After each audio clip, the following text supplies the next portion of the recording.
Bloomberg Audio Studios. Podcasts, radio, news. This is the Bloomberg Surveillance Podcast. I'm Jon Ferro, along with Lisa Abramowicz and Anne-Marie Hordern. Join us each day for insight from the best in markets, economics and geopolitics. From our global headquarters in New York City, we are live on Bloomberg Television weekday mornings from 6 to 9 a.m. Eastern. Subscribe to the podcast on Apple, Spotify or anywhere else you listen. And as always, on the Bloomberg Terminal and the Bloomberg Business app. George is with us now for more. So, George, let's talk about it. The data yesterday, do you believe or not that puts to bed the idea of we're going to get a rate cut anytime soon? I think it does push it off, and I think that's what we're seeing across, all the forecasters, and the market's been doing this all along, ever since. And this is really the challenge. I mean, because once you get to a point where the market now is actually underpricing what the Fed has in their dots, it does really kind of call into question the timing and the timing is critical. The June, July, and if now that's really pushed off, the election, of course, shouldn't play a role if the data gets weaker and warrants an actual cut. But I do think that that they should cut in July. I have that part. I'm not going to change that part of the view. I think that yesterday was an overreaction by the market, but we have a big challenge now here because we were banking on collectively the global bond market on synchronized easing, and now if you have this challenge, we have this unsynchronized easing and the Fed's delayed.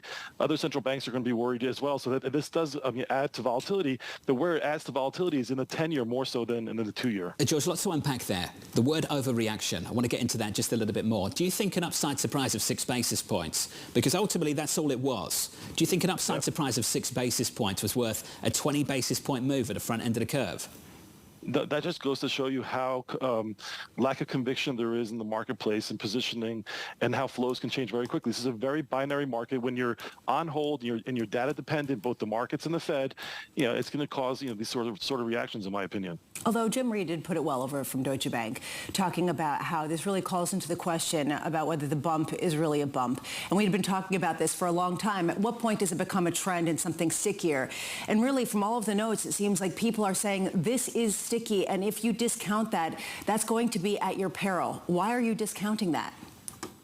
Well, because, look, the sticky versus accelerating inflation is a critical point, and it's early in the year. If we're data dependent, we have a long road ahead of us with a lot of things that can change on both, the growth side versus the inflation side. And to kind of only focus on this inflation fear, I think that could call into question, and the op-ed from Mohamed El-Erian is a good one. I mean, this might be a world that we're going to be trading between 2 and 3% on inflation, and to jeopardize growth because the Fed's going to wait until they see the actual improvement as well as or weakness in the economy. At that point, it's always too late. Just to stay on the overreaction concept and just what that says about positioning, we talked a lot about the pretty dramatic moves in the Treasury market. In the currency market, as John was talking about, we saw the biggest one-day rally in the dollar going back to the height of the banking crisis in March 2023. How much are you seeing this as really the difficulty and, frankly, the challenge to some sort of synchronized rate-cutting cycle globally? It really comes down to the FX markets. I think that's clearly the case. And we look at what's going on with the dollar yen. This gets into a very potential vicious cycle where that's why the 10-year, the dollar, and oil are super critical. That macro trio is what's really going to dictate what happens going forward. And let's not forget that we've had a very accommodative, or I guess financially easy accommodative environment.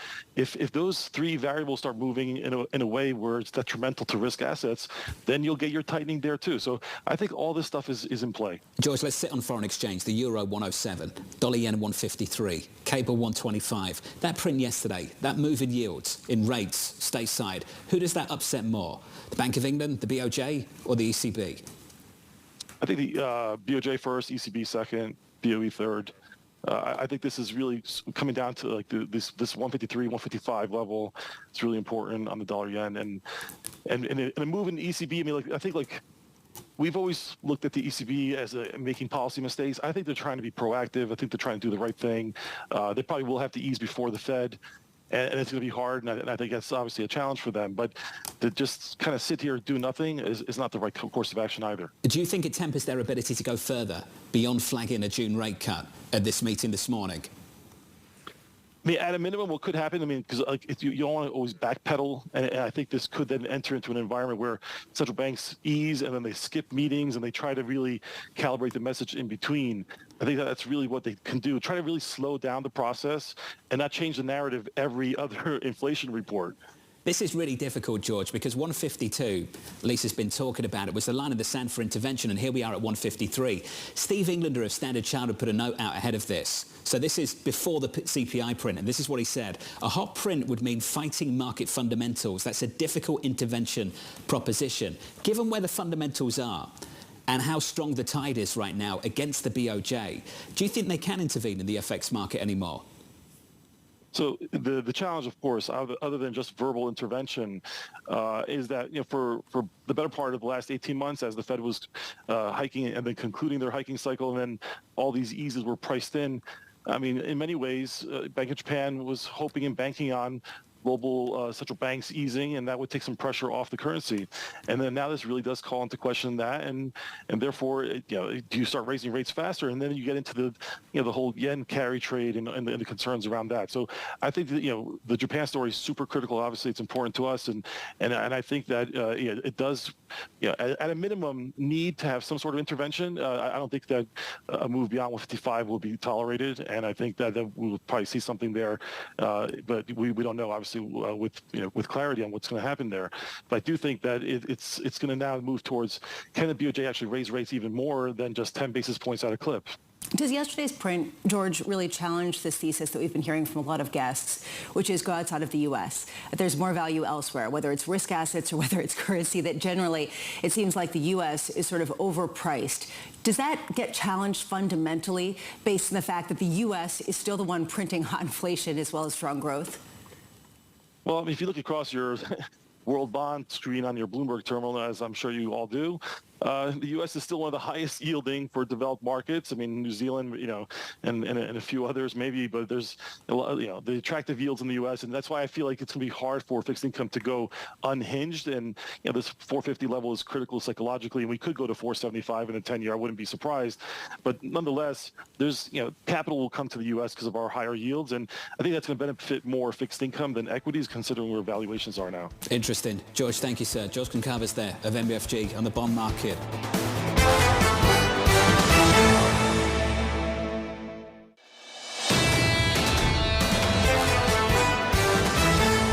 Joining us is Citi's Robert Sockin. Citi, I know you've got over at Citigroup, Robert, that call for June for a rate cut, and I just wonder, is it just about holding on by its fingernails after that PPI print? Thanks so much for having me. Yeah, we're still holding on to that June call. I think it's a very close call at this point. As Michael McKee had said, once you have 3 months of data, you start to think that might be a trend. And we've seen fairly hot inflation data throughout the first quarter of this year. We do think we have to see how it shakes out with PPI. If core PCE is coming in around 0.3 is probably the limit, or maybe somewhere below that would be okay. If you're running that type of rate, we think Chair Powell would feel comfortable at least starting to ease in June. But again, if it comes in something like 0.3, that's probably the borderline of where we'd feel comfortable. So I think the inflation numbers are going against the call, and certainly the probability of it have gone down. But that PPI, we'll see how it shakes out with the core PCE estimates. But overall, that's pretty good news. So we think, and also this is a Fed that seems to really want to get the easing cycle started at some point this year. So on balance, we're holding on to it. But again, it's going to depend on those next few inflation prints and how the labor market evolves. Rob, for a while, you and the team at Citi have said this Federal Reserve has shifted emphasis. It's putting a greater emphasis on the potential for labor market weakness. And in line with that, I think the perceived reaction function from the market of the Federal Reserve has shifted as well. Maybe up until yesterday, there was this belief that the Federal Reserve could respond to adverse shocks, maybe weakness, pronounced weakness in the labor market because of these disinflationary trends. Rob, what I'm trying to understand is whether that story has been damaged by the print of yesterday or not. Do you think it has? Yeah, this is the tough question, because that's certainly been part of the impetus for our call. Is we do think there is enough signs of softness in the labor market, not so much in the overall aggregate numbers. So hiring is still strong, jobless claims are still low, but you are seeing things like hiring intentions fall significantly from small businesses. You've seen things like the hiring rate drop notably in recent quarters. So we think there was enough softness that the Fed was getting worried that the labor market was weakening too much. And that you could be heading into a recession. I still think that's a big backbone of the call, but now that has to be weighed, as you said, against these stronger inflation prints. I do think if we do see more signs of weakening, the Fed would lean more on that element and still like to start this cutting cycle. But exactly as you said, it complicates the math because before we were getting inflation that was good enough and some signs of softening, but the last few months have been much stronger inflation than we were expecting. Rob, you kept saying that this is a Fed that wants to cut, and a lot of people have been asking why. And there are a lot of conspiracy theories, and then there are questions around just some of where the weakness is coming from.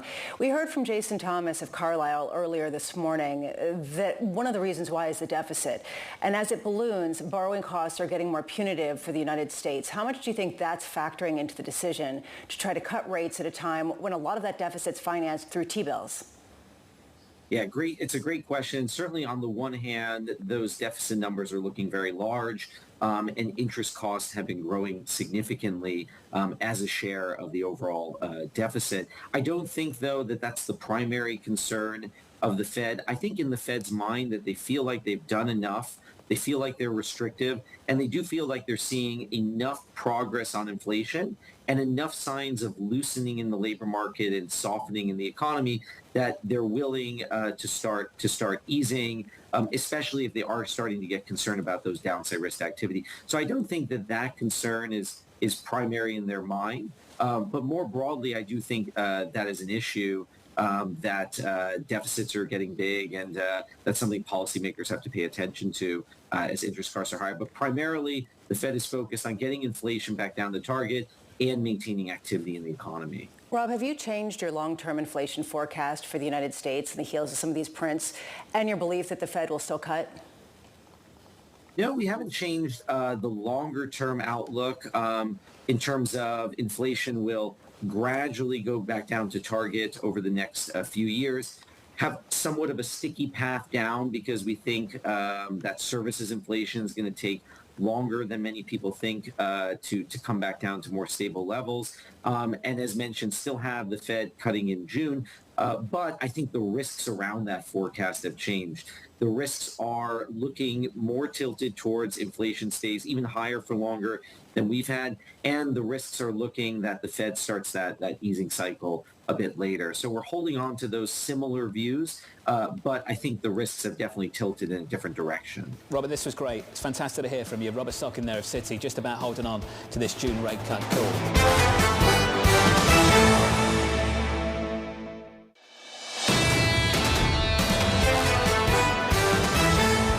Turn to our next story. The NTSB said its investigation into last month's Baltimore Bridge collapse is honing in on the vessel's electrical system. President Biden saying the federal government will pay for the bridge recovery and rebuild. Meanwhile, the governor of Maryland saying he hopes to restore full service at the Port of Baltimore by the end of May. I'm pleased to say that with us is Governor Wes Moore. Governor, thanks for giving us your time this morning. I know it's been a very difficult month for you and the people of your state. Very, very difficult. I want to start with this because the President of the United States, President Joe Biden, has committed to funding the cost of the rebuild. How confident are you that he can get that financing through Congress? Well, I'm confident that it's imperative that we can get it done. If you look at the economic impact of the Port of Baltimore, the Port of Baltimore is worthy and contributes about $70 billion to the American economy. The Port of Baltimore is the largest port in this country for new cars, for heavy trucks, for agricultural equipment, for spices and sugars, for coal. That a huge chunk of the American economy relies on the Port of Baltimore. And so I'm thankful that the President has led and rightfully acknowledged that what happened last week was not just a human catastrophe. I mean, we lost 6 Marylanders during this catastrophe. And it was not just an economic catastrophe for Maryland or for the region. This was an economic catastrophe for the country. And so our ability to be able to rally in a bipartisan fashion and to be able to get the port reopened and reopen the and get the bridge rebuilt is going to be a national priority. So 2 issues there. So reopen the port and reopen the bridge. Can we deal with the first one first? Reopen the port. How straightforward is that going to be? This is a remarkably complex operation. We've never had a maritime disaster like this where you have not only a ship, a vessel, that's the size of the Eiffel Tower and the weight of the Washington Monument that is now stuck in the middle of the Patapsco River, and part of the reason that it's stuck in the middle of the river is because it has a bridge, an iconic bridge, that's sitting on top of it. 3,000 to 4,000 tons of steel are sitting on top of the bridge, and the remainder of the bridge is sitting at the bottom of the river. So this is still a remarkably complex operation, one where we have our divers who are in there every day, and they literally cannot see anywhere between a foot or two in front of them because of the amount of wreckage that's in the water. And so the ability that we've now been able to open up 2 channels that can now have up to a 14-foot depth, so you can get certain commercial vehicles. We've had 59 commercial transfers that have already taken place, and hopefully by the end of May, we'll have fully functioning operations for the port. Is a staggering accomplishment when you think about the speed and the coordination that was required in order to make that happen. So end of May for the port, Governor, but what about the rebuild of the bridge? What does this timeline look like? The rebuild of the bridge is going to be a longer timeline. The thing that we know is for that bridge that over 36,000 people went over that bridge every single day. That was the bridge that got people from where they lived to where they worked, from where they lived to where they worshipped, to where they lived to where they went to school. It was also a key and a crucial part of port operations because for the Port of Baltimore, it's not just maritime operations, it's also rail and it's also truck operations that exist in the Port of Baltimore. And so in order to truly get the Port of Baltimore up and going in the same kind of fashion that it was before, getting that bridge rebuilt is going to be imperative, and we know that's going to be a longer timeline, but we are committed to making sure that we get the key bridge rebuilt. And I know that's why you're going to be in Washington today to be speaking to lawmakers about the funding to rebuild this. I was struck by what Senator Cruz said yesterday. He says that he wants to get this rebuilt as soon as possible, but he said it's bureaucratic dithering and lengthy environmental reviews, kind of blaming it on Democrats for this bureaucracy, environmental reviews that could potentially make this a long-term process and not as quick as, say, you and residents of Maryland want to see. Do you agree with him that this should be really fast-tracked? Well, I'm thankful that Senator Cruz is a yes on making sure that we can get 100% funding for it. And I'm thankful that Senator Cruz understands how imperative it is that we both get the port reopened and also get the bridge rebuilt. I also know that the White House, I had my first phone call from the White House at 3 o'clock in the morning of the tragedy. And the White House has been with us every single step of the way. The Secretary of Transportation was literally down there, boots on ground before noon to be able to assess the damage and assess what they can do to help. I have yet to receive a phone call from Senator Cruz. I've yet to receive a visit from Senator Cruz. I would welcome him to come to Baltimore for him to see exactly the circumstances and the situation that we're dealing with. And I'm sure when he came, he would also see that there are members of the Biden administration who have been on the ground the entire time, and I'm sure he would spend time with them as well when he came to Baltimore. I know this needs to move quickly. This needs to move fast. We need to focus on safety, and we've got to get this thing rebuilt. And I'm glad we are building a bipartisan support structure around what it's going to take and around what that can look like. You talk about how quickly it's important to rebuild the bridge, and I know a lot of people would agree from every facet of the region. How much are you exploring other types of financing if it doesn't come from the government, whether it's issuing municipal bonds or getting public-private partnerships? I think that all options should be on the table, and all options are on the table. You know, I don't come from a political background. I'm an Army guy. I was a paratrooper with the 82nd Airborne Division, and then when I left the Army, I started a business. So I understand the role that the public sector, the private sector, that philanthropy is also going to play in this. And even if you just look at the past week, you know, we've used every lever at our disposal to be able to address this issue. I actually issued an executive order that released $60 million of state funding that went towards supporting our port workers. We actually signed legislation that focused on things like providing scholarships to the children of transportation workers who have died on the job, and also providing additional supports for businesses. We also helped launch something called the Maryland Tough Baltimore Strong Alliance, which is over 80 organizations, private sector, businesses, and philanthropy.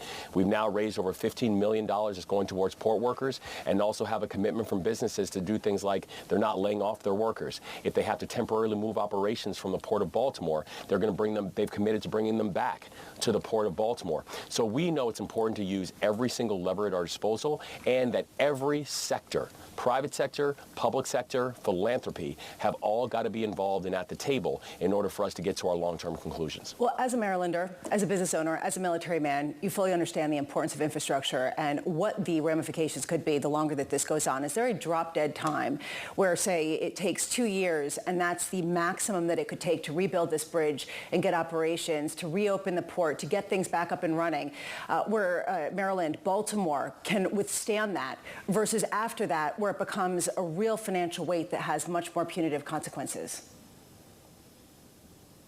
Well, it's a financial weight now. And it's the reason that we are moving as fast as humanly possible. It's the reason that we have 24/7 operations that are going right now. And that cadence, that speed, it's not going to stop.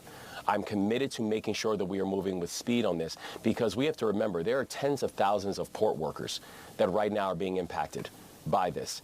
There are entire communities that now have watched their way of life completely upended. There are industries that the country relies on that are now at either a stop or a stall because of what has happened with this port tragedy. And so, the how imperative it is that we move fast on this, it sits with me every single day.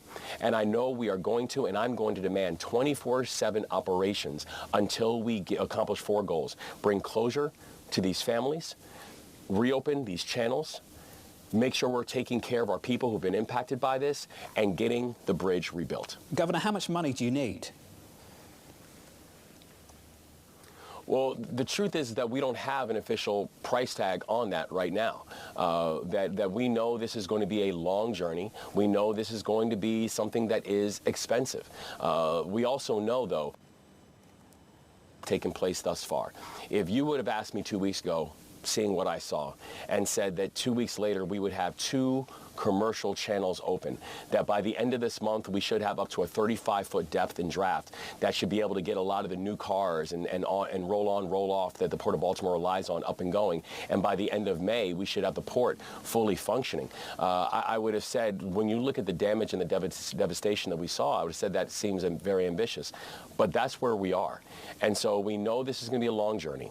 We know this is not going to be an inexpensive journey, but it's a journey that we all have got to be committed to, because this means everything to not just our region and our state, but to the long-term growth of maritime operations in the American economy. Governor, we appreciate your time, and I know this is going to be a long road ahead for you and your state, and it's going to be an ongoing conversation, and hopefully we can talk to you again in the future. Governor Wes Moore, thank you, sir.